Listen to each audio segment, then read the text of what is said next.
Oke. Baik, kami dari kelompok 3 yang beranggotakan saya, Siti Sokari Satrio, lalu Pak Danang Mirza dan Pak Zainul Arifin akan mempresentasikan software desain dokumen dari Sistem Informasi Kompensasi Mahasiswa Politeknik Negeri Malang. Selanjutnya, dalam SDT kali ini terbagi menjadi 6 bab, yaitu pendahuluan, rancangan lingkungan dan implementasi, perancangan data, perancangan arsitektur, perancangan prosedural, dan yang terakhir adalah perancangan UML. Kita masuk ke bab 1, yaitu pendahuluan. Jadi yang pertama, tujuan dari dibuatnya sistem informasi kompensasi mahasiswa ini adalah untuk komputerisasi arsip dari yang awalnya konvensional sekarang dibuat otomatis sehingga data yang tersimpan itu lebih sistematis dan mudah untuk terorganisir. Sehingga nantinya arsip itu mudah untuk dicari dan untuk di-tracking kembali. Serta untuk meminimalisirkan pertemuan fisik antara dosen, tendik, staf dengan mahasiswa di situasi pandemi saat ini. Yang kedua adalah ruang lingkup. Jadi ruang lingkup pengembangan sistem ini menggunakan perangkat lunak berupa sistem informasi kompensasi mahasiswa yang diberi nama Sikompen. Pada dokumen kali ini akan dijelaskan gambaran yang dibutuhkan oleh pengguna dalam menggunakan Sikompen ini dan dicantumkan pula aturan-aturan atau batasan-batasan yang boleh dan tidak boleh dilakukan oleh masing-masing user, baik itu operator, dosen, tendik, atau mahasiswa. Yang ketiga adalah gambaran dari SDD. Jadi seperti yang saya bilang tadi, terbagi menjadi 6 bab, yaitu yang pertama bagian pendahuluan, jadi mendefinisikan pengantar software desain dokumen yang berisi tujuan, ruang lingkup, daftar definisi, dan singkatan yang digunakan, serta referensi yang menjadi acuan dalam membangun SDD ini. Yang bagian kedua adalah rancangan lingkungan implementasi, yaitu yang mendefinisikan lingkungan perangkat keras dan perangkat lunak serta basis data yang digunakan. Lalu yang ketiga adalah perancangan data, yaitu mendefinisikan tabel-tabel yang digunakan dalam sistem PDM, ya, Physical Data Model, dan dekomposisi fungsional model, serta menjelaskan struktur tabel yang ada pada aplikasi Sikompen. Selanjutnya pada bagian 4, yaitu perancangan arsitektural yang mendefinisikan kajian data dan aliran data, serta menjelaskan struktur program yang diperoleh dengan cara menggambarkan bagan dari struktur program itu sendiri. Yang kelima adalah perancangan prosedural yang mendefinisikan fungsi prosedural dari suatu modul melalui naratif pemrosesan, deskripsi antarmuka, deskripsi perancangan bahasa, modul-modul yang digunakan, struktur data internal, dan keterangan atau larangan atau batasan dalam merancang sistem. Dan yang terakhir, bagian 6, yaitu perancangan UML yang mendefinisikan diagram-diagram yang akan mempermudah software developer dalam membangun sistem informasi kompensasi ini. Yang keempat adalah referensi. Jadi yang kita gunakan sebagai referensi kali ini ada 5 dokumen, yaitu use case dari masing-masing fitur, yaitu fitur melihat daftar pengguna, memasukkan tugas kompensasi, cek tugas kompensasi, dan validasi kompensasi, serta SRS dari sistem informasi kompensasi mahasiswa. Dan yang kelima adalah daftar definisi dan singkatan. Jadi dalam dokumen kali ini terdapat beberapa istilah yang akan kami jelaskan. Yang pertama adalah Sikompen. Sikompen itu adalah singkatan dari Sistem Informasi Kompensasi Mahasiswa Politeknik Negeri Malang. Yang kedua adalah operator. Operator itu adalah super user atau salah satu staff di tiap jurusan yang mempunyai tugas pokok untuk mengelola seluruh pengguna sistem. Jadi super user ini adalah user yang memiliki hak akses tertinggi. Selanjutnya, dosen atau tendik ini merupakan pengguna yang memiliki hak akses ke beberapa menu dalam sistem yang bisa menambahkan atau membatalkan tugas serta memvalidasi tugas kompensasi bila telah selesai dilaksanakan oleh mahasiswa. Dan tendik itu sendiri adalah singkatan dari tenaga kependidikan atau biasa disebut staf atau admin. Lalu ada mahasiswa, yaitu pengguna yang memiliki hak akses ke beberapa menu dalam sistem yang dapat melihat daftar tugas kompensasi yang tersedia dan riwayat kompensasi apa saja yang pernah mereka lakukan, serta bisa mendapatkan form bukti yang dikirim melalui email bila telah selesai melakukan tugas kompensasi. Lalu selanjutnya adalah bahasa pemrograman yang digunakan untuk membangun sistem ini ada PHP, yaitu digunakan untuk penanganan, pembuatan, dan pengembangan sebuah web. Kemudian ada HTML, kurang lebih fungsinya sama, dan CSS yang digunakan untuk tampilan, memisahkan konten dari tampilan visualnya di situs. Lalu ada JavaScript, agar suatu web itu lebih dinamis dan interaktif. Selanjutnya ada Bootstrap, yaitu framework open source CSS yang dapat merancang situs dan aplikasi web. Kemudian ada XAMPP, yaitu web server yang terdiri dari MySQL, PHP, Apache. Dengan memakai paket web server ini akan memudahkan bagi software developer untuk dapat membuat suatu web dengan platform PHP. Yang selanjutnya adalah MySQL, yaitu database yang digunakan dalam pengembangan sistem Sycompen. Selanjutnya masuk ke bab 2, yaitu rancangan, lingkungan, dan implementasi. Jadi yang pertama adalah lingkungan perangkat keras.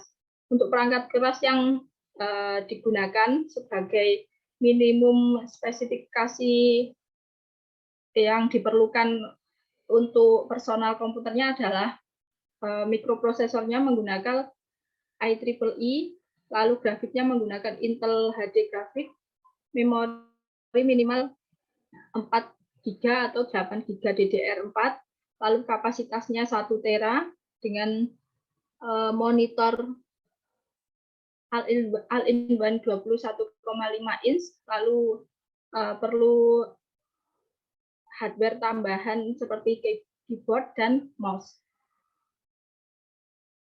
Selanjutnya, untuk perangkat lunaknya menggunakan sistem informasi Microsoft Windows 10 Pro dan bahasa pemrogramannya seperti yang dijelaskan tadi ada PHP, HTML, CSS, dan JavaScript, serta perangkat tambahannya web server XAMPP, lalu browser bisa menggunakan Google Chrome atau Mozilla Firefox.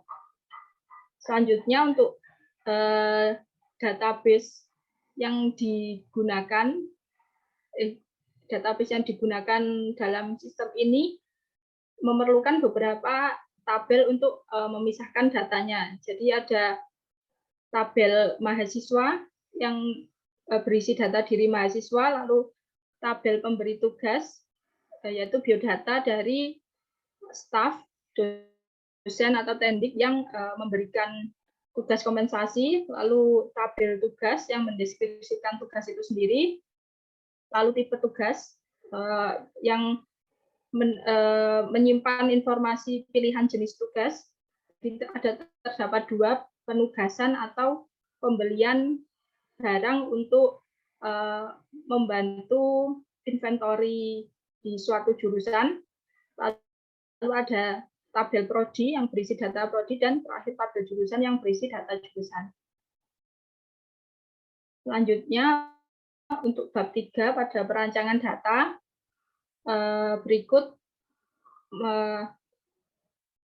menampilkan informasi dari tiap-tiap tabel dengan tipe datanya yang akan memudahkan software developer untuk membuat aplikasi. Jadi pada tabel mahasiswa terdapat beberapa atribut, yaitu NIM.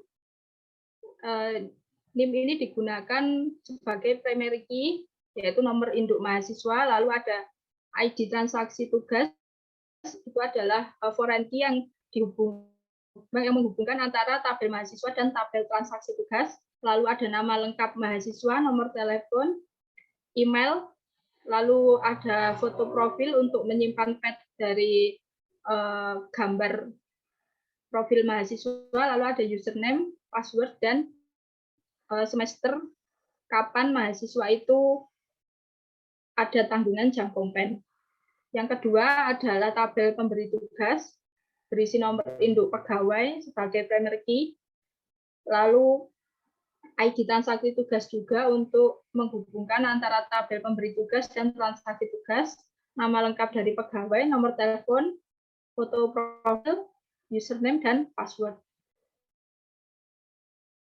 Selanjutnya untuk tabel tugas, ada ID tugas untuk menyimpan ID-nya sebagai primary key, lalu terhubung juga dengan tabel transaksi tugas, lalu judul tugas yang dibatasi hanya 50 karakter, seperti contohnya membantu admin dalam mengetik dokumen, seperti itu.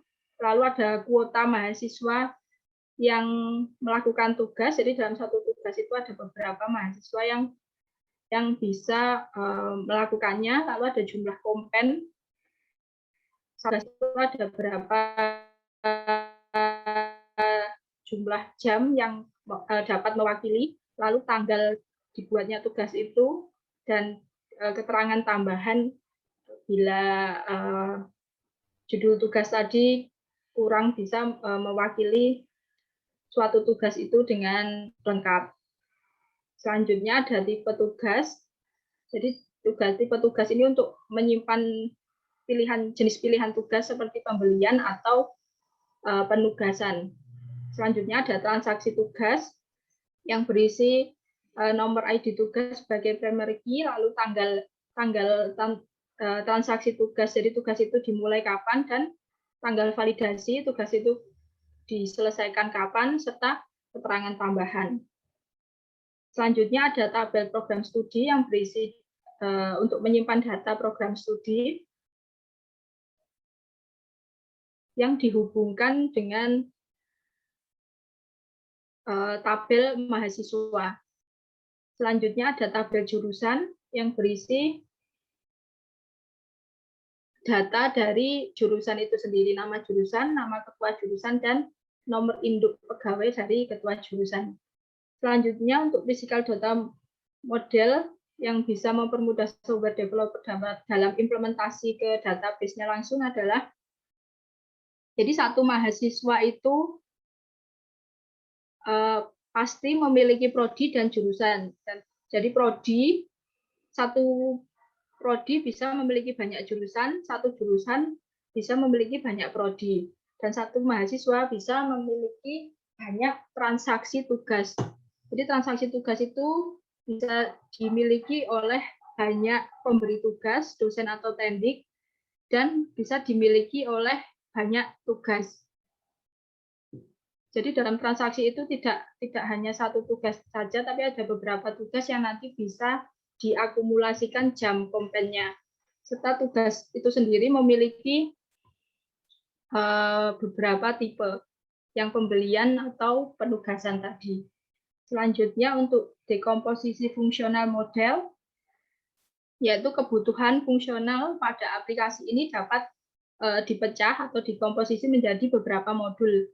Modul-modul kebutuhan fungsional dari sistem ini adalah yang pertama melihat daftar pengguna. Jadi spesifikasi yang diharapkan untuk fitur melihat daftar pengguna ini adalah sistem mampu menampilkan foto profil, nama lengkap, nomor induk mahasiswa atau pegawai tergantung login akunnya nanti, username, email, dan button aksi seperti edit, hapus, dan mengatur ulang password untuk masing-masing akun.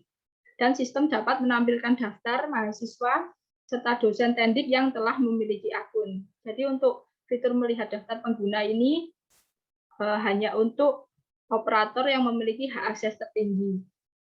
Selanjutnya untuk memasukkan tugas kompensasi, spesifikasi yang diharapkan adalah sistem mampu menampilkan nama pemberi tugas, judul, kategori, tanggal, kuota, jumlah jam kompen, deskripsi, dan button aksi seperti edit, hapus, input nama mahasiswa, dan untuk memvalidasi tugas kompensasi.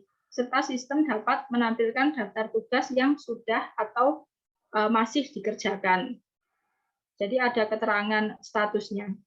Lalu kemudian untuk cek tugas kompensasi, masih yang lama.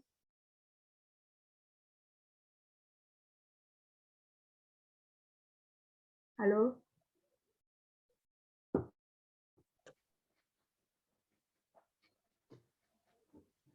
Yang ketiga adalah cek tugas kompensasi. Jadi spesifikasi yang diharapkan dari fitur ini adalah sistem mampu menampilkan deskripsi lengkap tugas dan button aksi seperti edit dan hapus tugas kompensasi. Dan yang terakhir adalah validasi kompensasi. Spesifikasi yang diharapkan oleh sistem yaitu sistem mampu menampilkan deskripsi lengkap tugas dan button aksi untuk validasi kompensasi serta menampilkan daftar tugas yang sudah atau belum tervalidasi. Selanjutnya akan dijelaskan oleh rekan saya. Selanjutnya adalah perancangan arsitektur. Yang pertama adalah kajian data dan aliran data. Di sini terbagi menjadi 3. Yang pertama admin, dosen. Yang kedua dosen, yang ketiga mahasiswa. Admin memiliki menu admin sendiri, yang mana selanjutnya bisa melakukan input data maupun input data dosen atau mahasiswa, dan juga bisa memasukkan tugas kompen. Kemudian di menu dosen, dosen bisa melakukan pengecekan terhadap tugas kompen, kemudian juga bisa melakukan validasi terhadap tugas kompen.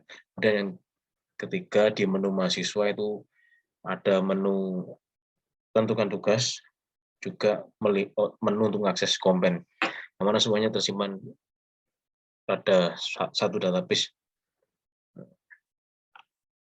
Selanjutnya adalah struktur program yang diperoleh. Berikut merupakan struktur program yang diperoleh dari aplikasi sistem informasi kompen ya. Di sini ada login, ada 3 bagian, terbagi menjadi 3 bagian, ada admin, dosen, dan mahasiswa.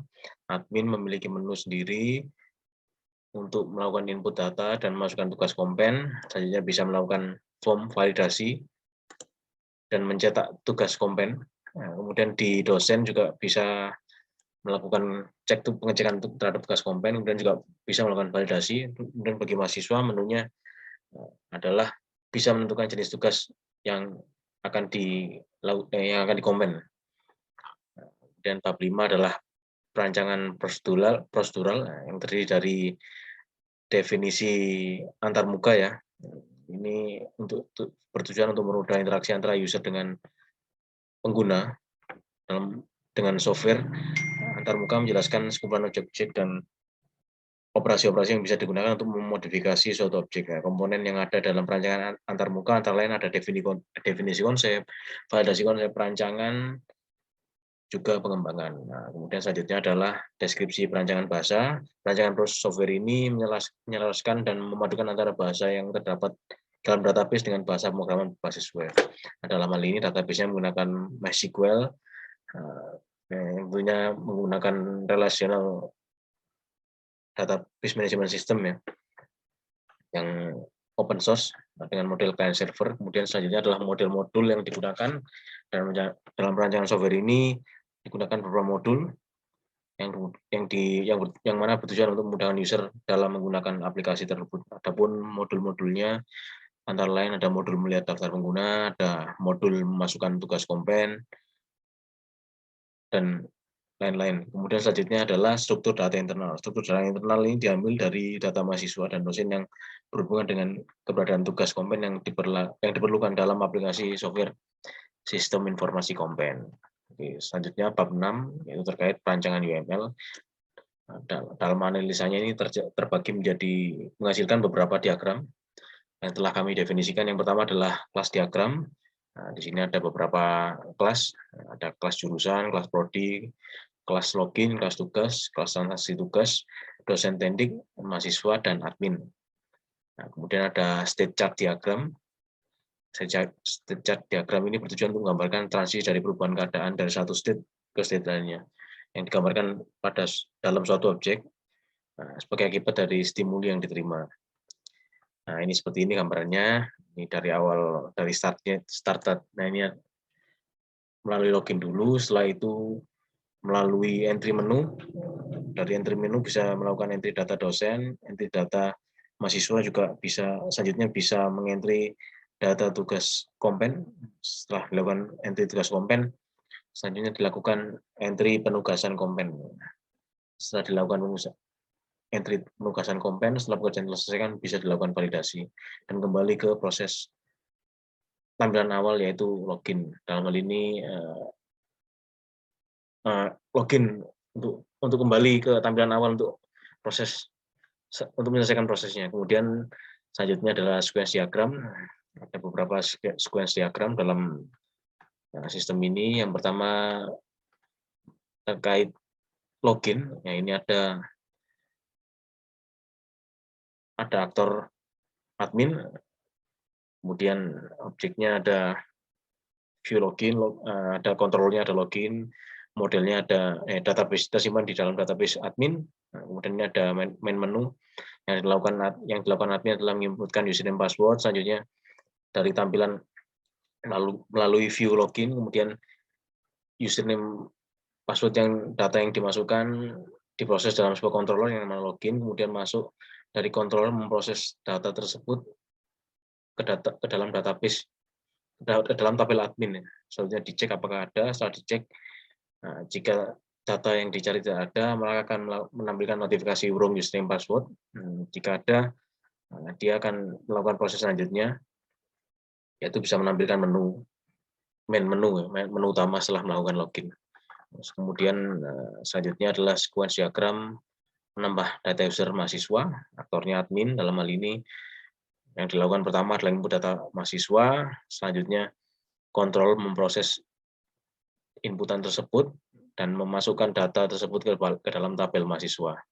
Setelah data berhasil, memunculkan notifikasi sukses. Kemudian selanjutnya adalah sequence tambah dosen pendidik, sama halnya seperti di atas. Data yang dimasukkan adalah data dosen tenaga pendidik, selanjutnya controller user memproses data yang diinput dan memasukkan dalam tabel dosen tenaga pendidik. Setelah tersimpan, muncul notifikasi sukses ke tampilan user. Selanjutnya, sequence diagram menambah tugas. Aktornya dalam hal ini adalah dosen teknik. Yang dilakukan dalam input data tugas pada tampilan view tugas. Selanjutnya data yang diinput masuk ke dalam, diproses dalam sebuah controller yang namanya tugas, kemudian diparsing, dilempar ke tabel tugas. Setelah berhasil, data tersimpan, memunculkan notifikasi ke tampilan view tugas. Kemudian selanjutnya sequence diagram edit user mahasiswa, aktornya admin, yang dilakukan input data mahasiswa, kemudian memilih mahasiswa dengan menginputkan NIK nomor mahasiswanya, kemudian kontroler mahasiswa memproses mencari ke dalam tabel mahasiswa berdasarkan nomor induk mahasiswa yang diinput. Jika ketemu, data akan kembali tampil dan kembali tampil di tampilan utama yang tadi diakses. Kemudian selanjutnya dilakukan edit data mahasiswa tersebut, dikembalikan ke controller mahasiswa, kemudian dari controller memproses di tabel tersebut sesuai dengan item-item yang diubah. Setelah berhasil diubah, memberikan feedback tabelnya kepada controller dan menginformasikan ke user bahwasanya data telah berhasil berubah. Kemudian selanjutnya sequence diagram edit dosen tenaga pendidik, sama hampir mirip seperti edit-edit sebelumnya. Yang ini bedanya adalah data dosen tenaga pendidik diproses di tampilan edit user, kemudian dari controller mahasiswa mengecek di tabel apakah ada, jika ada melakukan update dan kembalikan notifikasi ke tampilan user bahwa telah berhasil dilakukan edit. Kemudian edit tugas ini sama juga, cuman yang membedakan adalah data tugas yang di-input di sini dan tabelnya adalah tabel tugas. Nah, kemudian delete user ini yang dilakukan adalah memilih mahasiswa, data mahasiswa yang ingin di-delete, kemudian data yang dimaksud diterima oleh control user. Selanjutnya user mengecek ke tabel apakah ada data yang dimaksud. Setelah ada ditemukan, maka dilakukan proses delete. Setelah dilakukan proses delete, memberikan feedback bahwasanya data telah berhasil terhapus. Sama ini selanjutnya adalah delete user dosen pendidik, sama halnya seperti sebelumnya, yang membedakan di sini adalah data dosen pendidik dan tabel yang digunakan adalah tabel dosen pendidik. Nah, kemudian selanjutnya tugas sama seperti sebelumnya, delete sebelumnya. Yang membedakan di sini adalah data tugas dan kontrolernya adalah kontroler tugas, tabelnya tabel tugas. Nah, prosesnya sama. Selanjutnya setelah berhasil ditemukan di database, memberikan notifikasi kepada user telah berhasil ke delete. Dan ini adalah input sequence diagram input tugas hukuman. Nah, ini aktornya dalam hal ini dosen pendidik. Yang dilakukan pertama adalah menginputkan kode tugasnya ke dalam tampilan transaksi tugas, kemudian dari controller melakukan pengecekan berdasarkan kode yang dimaksud, apakah ada di dalam tabel tugas. Setelah ada ditemukan, database memparsingkan, melemparkan data ke controller untuk diproses. Kemudian setelah didapatkan data tugas yang dimaksud, selanjutnya proses menginput data mahasiswa, ya mengasainkan tugas tersebut kepada mahasiswa. Dalam hal ini yang dilakukan adalah mengecek nomor datanya di tabel mahasiswa apakah ada berdasarkan inputan nomor induk mahasiswa yang dimaksud. Setelah ditemukan, data dikembalikan, diparsing. Proses selanjutnya yaitu penugasan. Penugasan di sini melakukan transaksi. Yang dilempar adalah data transaksi yang diproses dalam kontrol transaksi tugas. Selanjutnya data transaksi yang berisi siapa mahasiswa yang ditugaskan, kemudian tugasnya apa, tersimpan dalam sebuah tabel namanya tabel transaksi tugas. Setelah berhasil disimpan, dimasukkan ke tabel transaksi, database tabel melemparkan feedback dalam bentuk notifikasi bahwa proses input transaksi telah berhasil dilakukan, yang mana akan tertampil pesan di tampilan user nanti. Selanjutnya, ini sequence diagram validasi. Dalam hal ini user yang melakukan validasi atas tugas yang telah diselesaikan oleh mahasiswa. Prosesnya adalah yang pertama menginputkan ID transaksi tugas yang pernah diberikan kepada mahasiswa. Tentunya di Baik, kami dari kelompok 3 yang beranggotakan saya, Siti Softari Satrio, lalu Pak Danang Mirza dan Pak Zainul Arifin akan mempresentasikan software desain dokumen dari Sistem Informasi Kompensasi Mahasiswa Politeknik Negeri Malang. Selanjutnya, dalam SDT kali ini terbagi menjadi 6 bab, yaitu pendahuluan, rancangan lingkungan dan implementasi, perancangan data, perancangan arsitektur, perancangan prosedural, dan yang terakhir adalah perancangan UML. Kita masuk ke bab 1, yaitu pendahuluan. Jadi yang pertama, tujuan dari dibuatnya sistem informasi kompensasi mahasiswa ini adalah untuk komputerisasi arsip dari yang awalnya konvensional sekarang dibuat otomatis, sehingga data yang tersimpan itu lebih sistematis dan mudah untuk terorganisir, sehingga nantinya arsip itu mudah untuk dicari dan untuk di tracking kembali, serta untuk meminimalisirkan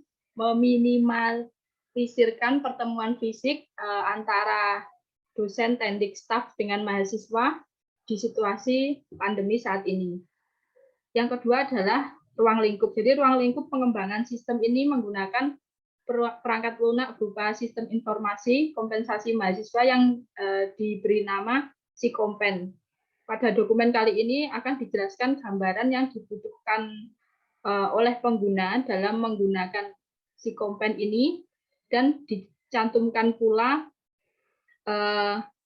aturan-aturan atau batasan-batasan yang boleh dan tidak boleh dilakukan oleh masing-masing user, baik itu operator, dosen, tendik, atau mahasiswa. Yang ketiga adalah gambaran dari SDD. Jadi seperti yang saya bilang tadi, terbagi menjadi 6 bab, yaitu yang pertama bagian pendahuluan, jadi mendefinisikan pengantar software desain dokumen yang berisi tujuan, ruang lingkup, daftar definisi, dan singkatan yang digunakan, serta referensi yang menjadi acuan dalam membangun SDD ini. Yang bagian kedua adalah rancangan lingkungan implementasi, yaitu yang mendefinisikan lingkungan perangkat keras dan perangkat lunak serta basis data yang digunakan. Lalu yang ketiga adalah perancangan data, yaitu mendefinisikan tabel-tabel yang digunakan dalam sistem PDM, ya, Physical Data Model, dan dekomposisi fungsional model, serta menjelaskan struktur tabel yang ada pada aplikasi Sikompen. Selanjutnya pada bagian 4, yaitu perancangan arsitektural yang mendefinisikan kajian data dan aliran data, serta menjelaskan struktur program yang diperoleh dengan cara menggambarkan bagan dari struktur program itu sendiri. Yang kelima adalah perancangan prosedural yang mendefinisikan fungsi prosedural dari suatu modul melalui naratif pemrosesan, deskripsi antarmuka, deskripsi perancangan bahasa, modul-modul yang digunakan, struktur data internal, dan keterangan atau larangan atau batasan dalam merancang sistem. Dan yang terakhir, bagian 6, yaitu perancangan UML yang mendefinisikan diagram-diagram yang akan mempermudah software developer dalam membangun sistem informasi kompensasi ini. Yang keempat adalah referensi. Jadi yang kita gunakan sebagai referensi kali ini ada 5 dokumen, yaitu use case dari masing-masing fitur, yaitu fitur melihat daftar pengguna, memasukkan tugas kompensasi, cek tugas kompensasi, dan validasi kompensasi, serta SRS dari sistem informasi kompensasi mahasiswa. Dan yang kelima adalah daftar definisi dan singkatan. Jadi dalam dokumen kali ini terdapat beberapa istilah yang akan kami jelaskan. Yang pertama adalah Sikompen. Sikompen itu adalah singkatan dari Sistem Informasi Kompensasi Mahasiswa Politeknik Negeri Malang. Yang kedua adalah operator. Operator itu adalah super user atau salah satu staf di tiap jurusan yang mempunyai tugas pokok untuk mengelola seluruh pengguna sistem. Jadi super user ini adalah user yang memiliki hak akses tertinggi. Selanjutnya, dosen atau tendik ini merupakan pengguna yang memiliki hak akses ke beberapa menu dalam sistem yang bisa menambahkan atau membatalkan tugas serta memvalidasi tugas kompensasi bila telah selesai dilaksanakan oleh mahasiswa. Dan tendik itu sendiri adalah singkatan dari tenaga kependidikan atau biasa disebut staf atau admin. Lalu ada mahasiswa, yaitu pengguna yang memiliki hak akses ke beberapa menu dalam sistem yang dapat melihat daftar tugas kompensasi yang tersedia dan riwayat kompensasi apa saja yang pernah mereka lakukan, serta bisa mendapatkan form bukti yang dikirim melalui email bila telah selesai melakukan tugas kompensasi. Lalu selanjutnya adalah bahasa pemrograman yang digunakan digunakan untuk membangun sistem ini ada PHP, yaitu digunakan untuk penanganan, pembuatan, dan pengembangan sebuah web. Kemudian ada HTML, kurang lebih fungsinya sama, dan CSS yang digunakan untuk tampilan, memisahkan konten dari tampilan visualnya di situs. Lalu ada JavaScript, agar suatu web itu lebih dinamis dan interaktif. Selanjutnya ada Bootstrap, yaitu framework open source CSS yang dapat merancang situs dan aplikasi web. Kemudian ada XAMPP, yaitu web server yang terdiri dari MySQL, PHP, Apache. Dengan memakai paket web server ini akan memudahkan bagi software developer untuk dapat membuat suatu web dengan platform PHP. Yang selanjutnya adalah MySQL, yaitu database yang digunakan dalam pengembangan sistem Sycopen.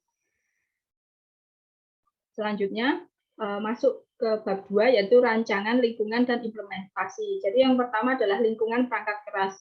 Untuk perangkat keras yang digunakan sebagai minimum spesifikasi yang diperlukan untuk personal komputernya adalah mikroprosesornya menggunakan IEEE, lalu grafiknya menggunakan Intel HD grafik, memori minimal 4 GB atau 8 GB DDR4, lalu kapasitasnya 1 tera dengan monitor all-in-one 21,5 inch, lalu perlu hardware tambahan seperti keyboard dan mouse. Selanjutnya, untuk perangkat lunaknya menggunakan sistem informasi Microsoft Windows 10 Pro, dan bahasa pemrogramannya seperti yang dijelaskan tadi ada PHP, HTML, CSS, dan JavaScript, serta perangkat tambahannya web server XAMPP, lalu browser bisa menggunakan Google Chrome atau Mozilla Firefox. Selanjutnya untuk database yang digunakan dalam sistem ini memerlukan beberapa tabel untuk memisahkan datanya. Jadi ada tabel mahasiswa yang berisi data diri mahasiswa, lalu tabel pemberi tugas, yaitu biodata dari staf, dosen atau tendik yang memberikan tugas kompensasi, lalu tabel tugas yang mendeskripsikan tugas itu sendiri, lalu tipe tugas yang menyimpan informasi pilihan jenis tugas. Terdapat 2, penugasan atau pembelian barang untuk membantu inventory di suatu jurusan. Lalu ada tabel prodi yang berisi data prodi, dan terakhir tabel jurusan yang berisi data jurusan. Selanjutnya untuk bab 3 pada perancangan data, berikut menampilkan informasi dari tiap-tiap tabel dengan tipe datanya yang akan memudahkan software developer untuk membuat aplikasi. Jadi pada tabel mahasiswa terdapat beberapa atribut, yaitu NIM. NIM ini digunakan sebagai primary key, yaitu nomor induk mahasiswa. Lalu ada ID transaksi tugas, itu adalah foreign key yang menghubungkan antara tabel mahasiswa dan tabel transaksi tugas. Lalu ada nama lengkap mahasiswa, nomor telepon, email, lalu ada foto profil untuk menyimpan pet dari gambar profil mahasiswa, lalu ada username, password, dan semester kapan mahasiswa itu ada tanggungan jam kompen. Yang kedua adalah tabel pemberi tugas, berisi nomor induk pegawai sebagai primary key, lalu ID transaksi tugas juga untuk menghubungkan antara tabel pemberi tugas dan transaksi tugas, nama lengkap dari pegawai, nomor telepon, foto profil, username, dan password. Selanjutnya untuk tabel tugas, ada ID tugas untuk menyimpan ID-nya sebagai primary key, lalu terhubung juga dengan tabel transaksi tugas, lalu judul tugas yang dibatasi hanya 50 karakter, seperti contohnya membantu admin dalam mengetik dokumen, seperti itu. Lalu ada kuota mahasiswa yang melakukan tugas, jadi dalam satu tugas itu ada beberapa mahasiswa yang bisa melakukannya, lalu ada jumlah kompen, itu ada berapa jumlah jam yang dapat mewakili, lalu tanggal dibuatnya tugas itu, dan keterangan tambahan bila judul tugas tadi kurang bisa mewakili suatu tugas itu dengan lengkap. Selanjutnya ada tipe tugas. Jadi tipe tugas ini untuk menyimpan jenis pilihan tugas seperti pembelian atau penugasan. Selanjutnya ada transaksi tugas yang berisi nomor ID tugas sebagai primary key, lalu tanggal transaksi tugas, jadi tugas itu dimulai kapan, dan tanggal validasi tugas itu diselesaikan kapan, serta keterangan tambahan. Selanjutnya ada tabel program studi yang berisi untuk menyimpan data program studi yang dihubungkan dengan tabel mahasiswa. Selanjutnya ada tabel jurusan yang berisi data dari jurusan itu sendiri, nama jurusan, nama ketua jurusan, dan nomor induk pegawai dari ketua jurusan. Selanjutnya untuk physical data model yang bisa mempermudah software developer dalam implementasi ke database-nya langsung adalah, jadi satu mahasiswa itu pasti memiliki prodi dan jurusan. Jadi satu prodi bisa memiliki banyak jurusan, satu jurusan bisa memiliki banyak prodi, dan satu mahasiswa bisa memiliki banyak transaksi tugas.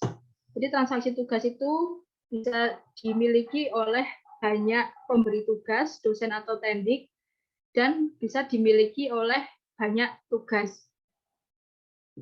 Jadi dalam transaksi itu tidak hanya satu tugas saja, tapi ada beberapa tugas yang nanti bisa diakumulasikan jam kompennya.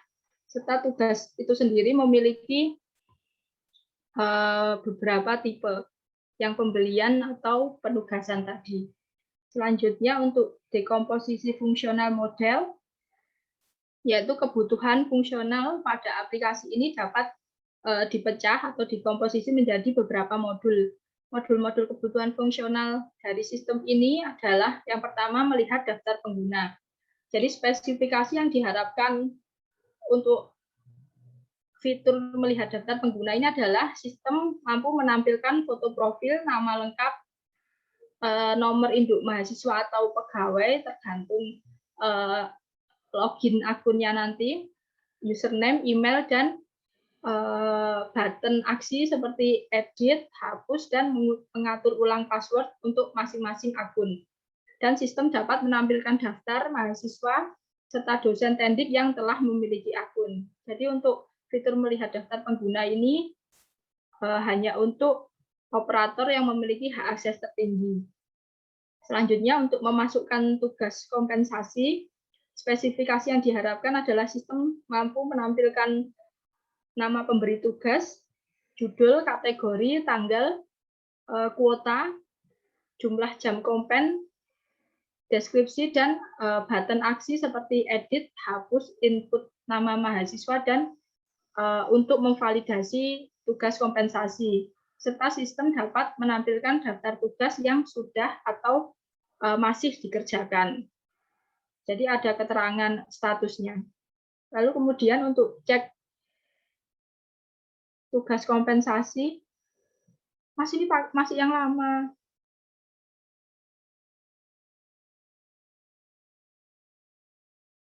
Halo.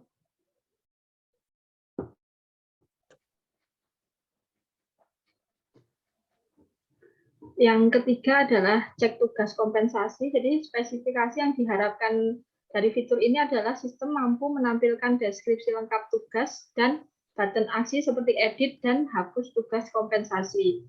Dan yang terakhir adalah validasi kompensasi.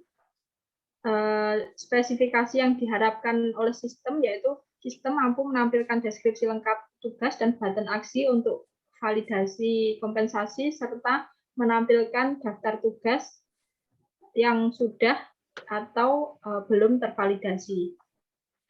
Selanjutnya akan dijelaskan oleh rekan saya. Selanjutnya adalah perancangan arsitektur. Yang pertama adalah kajian data dan aliran data. Di sini terbagi menjadi 3. Yang pertama admin, dosen. Yang kedua dosen, yang ketiga mahasiswa. Admin memiliki menu admin sendiri, yang mana selanjutnya bisa melakukan input data maupun input data dosen atau mahasiswa, dan juga bisa memasukkan tugas kompen. Kemudian di menu dosen, dosen bisa melakukan pengecekan terhadap tugas kompen, kemudian juga bisa melakukan validasi terhadap tugas kompen. Kemudian yang ketiga di menu mahasiswa itu ada menu tentukan tugas, juga menu untuk mengakses kompen, yang mana semuanya tersimpan pada satu database. Selanjutnya adalah struktur program yang diperoleh. Berikut merupakan struktur program yang diperoleh dari aplikasi sistem informasi kompen ya. Di sini ada login, ada 3 bagian, terbagi menjadi 3 bagian, ada admin, dosen, dan mahasiswa. Admin memiliki menu sendiri untuk melakukan input data dan masukkan tugas kompen. Selanjutnya bisa melakukan form validasi dan mencetak tugas kompen. Kemudian di dosen juga bisa melakukan pengecekan terhadap tugas kompen, kemudian juga bisa melakukan validasi. Kemudian bagi mahasiswa menunya adalah bisa menentukan jenis tugas yang akan dikompen. Dan bab 5 adalah perancangan prosedural yang terdiri dari definisi antarmuka ya. Ini bertujuan untuk memudahkan interaksi antara user dengan pengguna dengan software. Antarmuka menjelaskan sekumpulan objek-objek dan operasi-operasi yang bisa digunakan untuk memodifikasi suatu objek. Komponen yang ada dalam perancangan antarmuka antara lain ada definisi konsep, validasi konsep perancangan, juga pengembangan. Kemudian selanjutnya adalah deskripsi perancangan bahasa. Perancangan proses software ini menyelaraskan dan memadukan antara bahasa yang terdapat dalam database dengan bahasa pemrograman berbasis web. Dalam hal ini database-nya menggunakan MySQL, yang tentunya menggunakan relational database management system ya, yang open source dengan model client server. Kemudian selanjutnya adalah model-modul yang digunakan dalam perancangan software ini. Digunakan beberapa modul yang mana bertujuan untuk memudahkan user dalam menggunakan aplikasi tersebut. Adapun modul-modulnya antara lain ada modul melihat daftar pengguna, ada modul memasukkan tugas kompen, dan lain-lain. Kemudian selanjutnya adalah struktur data internal. Struktur data internal ini diambil dari data mahasiswa dan dosen yang berhubungan dengan keberadaan tugas kompen yang diperlukan dalam aplikasi software sistem informasi kompen. Oke, selanjutnya bab 6 yaitu terkait perancangan UML. Dalam analisanya ini terbagi menjadi menghasilkan beberapa diagram yang telah kami definisikan. Yang pertama adalah kelas diagram. Di sini ada beberapa kelas, ada kelas jurusan, kelas prodi, kelas login, kelas tugas, kelas transaksi tugas, dosen teknik, mahasiswa, dan admin. Kemudian ada state chart diagram. State chart diagram ini bertujuan untuk menggambarkan transisi dari perubahan keadaan dari satu state ke state lainnya, yang digambarkan dalam suatu objek sebagai akibat dari stimuli yang diterima. Nah, ini seperti ini gambarannya. Ini dari awal, dari start. Nah, ini melalui login dulu, setelah itu melalui entry menu. Dari entry menu bisa melakukan entry data dosen, entry data mahasiswa, juga bisa selanjutnya bisa mengentry data tugas kompen. Setelah dilakukan entry tugas kompen, Selanjutnya dilakukan entry penugasan kompen. Setelah dilakukan entry penugasan kompen, setelah pekerjaan diselesaikan bisa dilakukan validasi dan kembali ke proses tampilan awal yaitu login. Dalam hal ini login untuk kembali ke tampilan awal untuk menyelesaikan prosesnya. Kemudian selanjutnya adalah sequence diagram. Ada beberapa sequence diagram dalam sistem ini. Yang pertama terkait login. Ya, ini ada aktor admin, kemudian objeknya ada view login, ada kontrolnya, ada login, modelnya ada database tersimpan di dalam database admin. Kemudian ini ada main menu. Yang dilakukan admin adalah menginputkan username password. Selanjutnya dari tampilan melalui view login, kemudian username password data yang dimasukkan diproses dalam sebuah controller yang namanya login, kemudian masuk dari controller memproses data tersebut ke dalam database, ke dalam tabel admin. Selanjutnya dicek apakah ada. Setelah dicek, jika data yang dicari tidak ada, maka akan menampilkan notifikasi wrong username password. Jika ada, dia akan melakukan proses selanjutnya, yaitu bisa menampilkan menu utama setelah melakukan login. Kemudian selanjutnya adalah sequence diagram menambah data user mahasiswa, aktornya admin. Dalam hal ini yang dilakukan pertama adalah input data mahasiswa, selanjutnya kontrol memproses inputan tersebut dan memasukkan data tersebut ke dalam tabel mahasiswa. Setelah data berhasil, memunculkan notifikasi sukses. Kemudian selanjutnya adalah sequence tambah dosen pendidik, sama halnya seperti di atas. Data yang dimasukkan adalah data dosen tenaga pendidik, selanjutnya controller user memproses data yang diinput dan memasukkan dalam tabel dosen tenaga pendidik. Setelah tersimpan, muncul notifikasi sukses ketampilan user. Selanjutnya, sequence diagram menambah tugas. Aktornya dalam hal ini adalah dosen pendidik. Yang dilakukan dalam input data tugas pada tampilan view tugas.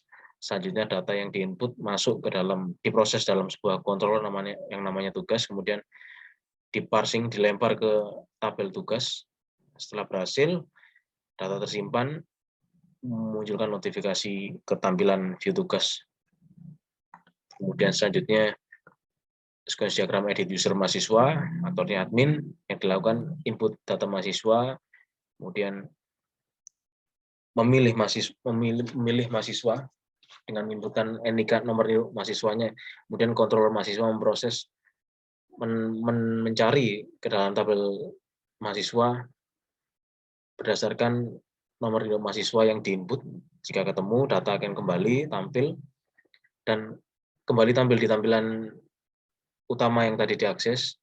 Kemudian selanjutnya dilakukan edit data mahasiswa tersebut, dikembalikan ke controller mahasiswa, kemudian dari controller memproses di tabel tersebut sesuai dengan item-item yang diubah. Setelah berhasil diubah, memberikan feedback tabelnya kepada controller dan menginformasikan user bahwasanya data telah berhasil berubah. Kemudian selanjutnya sequence diagram edit dosen tenaga pendidik, sama hampir mirip seperti edit-edit sebelumnya. Yang ini bedanya adalah data dosen tenaga pendidik diproses di tampilan edit user, kemudian dari controller mahasiswa mengecek di tabel apakah ada, jika ada melakukan update dan kembalikan notifikasi ke tampilan user bahwa telah berhasil dilakukan edit. Kemudian edit tugas ini sama juga, cuman yang membedakan adalah data tugas yang diinput di sini dan tabelnya adalah tabel tugas. Nah, kemudian delete user ini yang dilakukan adalah memilih mahasiswa, data mahasiswa yang ingin di-delete, kemudian data yang dimaksud diterima oleh control user. Selanjutnya user mengecek ke tabel apakah ada data yang dimaksud. Setelah ada ditemukan, maka dilakukan proses delete. Setelah dilakukan proses delete, memberikan feedback bahwasanya data telah berhasil terhapus. Sama ini selanjutnya adalah delete user dosen pendidik, sama halnya seperti sebelumnya, yang membedakan di sini adalah data dosen pendidik dan tabel yang digunakan adalah tabel dosen pendidik. Kemudian selanjutnya tugas sama seperti sebelumnya, delete sebelumnya. Yang membedakan di sini adalah data tugas dan controllernya adalah controller tugas, tabelnya tabel tugas. Prosesnya sama. Selanjutnya setelah berhasil ditemukan di database, memberikan notifikasi kepada user telah berhasil ke delete. Dan ini adalah input sequence diagram input tugas hukuman. Ini aktornya dalam hal ini dosen pendidik. Yang dilakukan pertama adalah menginputkan kode tugasnya ke dalam tampilan transaksi tugas, kemudian dari controller melakukan pengecekan berdasarkan kode yang dimaksud, apakah ada di dalam tabel tugas. Setelah ada ditemukan, database memparsingkan, melemparkan data ke controller untuk diproses. Kemudian setelah didapatkan data tugas yang dimaksud, selanjutnya proses menginput data mahasiswa, ya mengasainkan tugas tersebut kepada mahasiswa. Dalam hal ini yang dilakukan adalah mengecek nomor datanya di tabel mahasiswa, apakah ada berdasarkan inputan nomor induk mahasiswa yang dimaksud. Setelah ditemukan, data dikembalikan, diparsing. Proses selanjutnya yaitu penugasan. Penugasan di sini melakukan transaksi. Yang dilempar adalah data transaksi yang diproses dalam controller transaksi tugas. Selanjutnya data transaksi yang berisi siapa mahasiswa yang ditugaskan, kemudian tugasnya apa, tersimpan dalam sebuah tabel namanya tabel transaksi tugas. Setelah berhasil disimpan, dimasukkan ke tabel transaksi, database tabel melemparkan feedback dalam bentuk notifikasi bahwa proses input transaksi telah berhasil dilakukan, yang mana akan tertampil pesan di tampilan user nanti. Oke, selanjutnya sequence diagram validasi, yaitu proses untuk memvalidasi tugas yang telah diselesaikan mahasiswa. Proses validasi dilakukan oleh dosen. Yang pertama adalah input data transaksi yang telah diberikan kepada mahasiswa. Selanjutnya, controller menerima data yang diinput tadi dan memprosesnya ke tabel transaksi, mencari berdasarkan ID yang diinput tadi. Ketika transaksi ditemukan, selanjutnya memberikan suatu feedback berupa transaksi tugas. Proses selanjutnya adalah melakukan validasi dengan mengetik tombol validate pada transaksi yang dipilih. Setelah itu mengirim sebuah nilai pada controller transaksi tugas. Kemudian dari controller transaksi tugas melakukan proses update ke tabel transaksi, yaitu merubah status transaksi dari belum tervalidasi menjadi validasi. Ini nilainya boolean dari 0 menjadi 1. Setelah dirubah nilainya, memberikan feedback, yakni berupa konfirmasi bahwa perubahan status telah berhasil dilakukan. Selanjutnya, sistem melalui kontrol transaksi tugas memberikan notifikasi dalam bentuk pesan yang berisi pesan bahwasanya validasi telah berhasil dilakukan. Selanjutnya adalah package diagram. Di sini terbagi menjadi 3 bagian. Yang pertama view, kemudian yang kedua domain, kemudian yang ketiga data akses layer ya. View ini berisi package-package yang menyimpan tampilan-tampilan yang ada di program. Ada view login, view user, view transaksi, view dosen, pendidik, view tugas untuk menampilkan semua data tugas, view edit tugas untuk menampilkan menu mengedit tugas, kemudian view edit user untuk menampilkan menu untuk mengedit user, kemudian view edit dosen pendidik untuk menampilkan menu untuk mengedit user dosen pendidik. Kemudian di sini adalah domain layer. Ini kelas model dalam suatu OP biasanya, yang mana berisi transaksi tugas, berisi tugas, login, user, dan transaksi tugas. Kemudian selanjutnya adalah data akses layer ya. Ini menyimpan database yang mana terdiri dari beberapa bagian. Yang pertama mahasiswa, transaksi tugas, dosen, pendidik, dan tugas. Selanjutnya adalah deployment Instagram ya. Di sini terbagi menjadi 3, yaitu di sisi application server ini ada database yang disimpan dalam sebuah platform MySQL namanya, kemudian web server menggunakan Apache, kemudian bahasa pemrograman yang digunakan adalah PHP. Nah, selanjutnya dibantu dengan browser Mozilla dan Chrome untuk menampilkan website tersebut di sisi klien. Dalam hal ini PC klien menggunakan Windows operation system Windows 10 Pro. Kemudian selanjutnya adalah object diagram. Object diagram ini menghasilkan gambaran struktur model sebuah sistem dalam kurun waktu tertentu ya. Di sini ini mengacu pada kelas diagram yang dibuat tadi, ada beberapa bagian. Nah, yang pertama ada prodi, jurusan, admin, transaksi tugas, mahasiswa dan dosen tendik. Nah, prodi di sini coba kami gunakan salah satu data, yaitu prodi Teknik Informatika yang mana memiliki kode primary key PROD 01, jurusannya Teknologi Informasi, ketua prodinya Vanessa Triandoko, kemudian jurusan di sini ada jurusannya jurusan 1, jurusannya adalah Teknologi Informasi, kemudian untuk admin di sini ada nomor induk pegawai 2651, username-nya _oktari, password-nya @gmail.com, kemudian objek tugas ini ada ID tugas 001, kemudian judul tugasnya mengetik dokumen MI, tipe tugasnya penugasan, kuotanya 1, jumlah kompen 4, deskripsinya dikerjakan oleh Dian, kemudian di sini ada mahasiswa yang berisi NIM, dalam hal ini berisi 02499, username-nya Joko Gonzales, password-nya Joko123, kemudian ada objek dosen tenaga pendidiknya yang berisi NIP, nama lengkap, username, password, jurusan, telepon, dan email.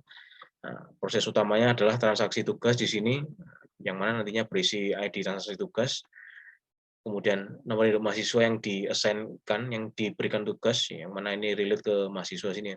Kemudian ada jam kompennya, kemudian ada semesternya semester berapa, tanggal liburnya kapan, keterangannya apa, ini nyambung ke tugas yang diberikan tadi, kemudian statusnya tervalidasi atau tidak. Nah, tentunya kalau belum tervalidasi ini statusnya belum tervalidasi. Ini sudah tervalidasi berarti. Oke, selanjutnya referensi.